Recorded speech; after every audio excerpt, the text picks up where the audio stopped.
मेरे ख्याल कल हफ्ता सी ना 9 तारीख ओपनिंग हुई हाले ओपन होया नहीं कि 3 दिन उन मुस्लिम वास्ते रखते हैं केड़े मुस्लिम वही है वही मुस्लिम केड़ा 3 दिन होना वास्ते 3 दिन सिक्का नहीं लेकिन वो तो मुस्लिम जो है मुस्लिम अमेरिका वो तो डिक्लेयर्ड ने माइनॉरिटी वो मुस्लिम नहीं है वो मुस्लिम ਸਾਡੇ ਤੁਹਾਡੇ ਆਇਨ ਦੇ ਵਿੱਚ ਜਿਹੜਾ ਹੈ ਨਾ ਪੁੱਟੋ ਨੇ ਉਹਨਾਂ ਨੂੰ ਡਿਕਲੇਅਰ ਕਰ ਦਿੱਤਾ ਸੀ ਕਿ ਨੌਨ ਮੁਸਲਿਮ ਹੈ ਉਦੋਂ ਅੱਗਾ ਬਹੁਤ ਲੱਗੀ ਹਾਂਜੀ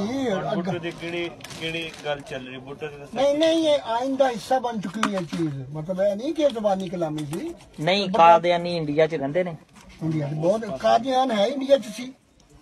ਉੱਥੋਂ ਹੀ ਤਾਂ ਚੱਲਿਆ ਮਿਰਜ਼ਾ ਜਿਹੜਾ ਤੇ ਕਾਦੀਆਨੀ ਦੇ ਕਿੰਨੇ ਦਿਨ ਰੱਖੇ ਨੇ 3 ਦਿਨ ਤੇ 3 ਦਿਨ ਤੁਹਾਡੇ 3 ਦਿਨ ਕਾਦੀਆਨੀ ਦੇ नहीं 3 दिन तुसी जा ही नहीं सकते हाँ मेरे ख्याल से स्पेशल होना चाहिए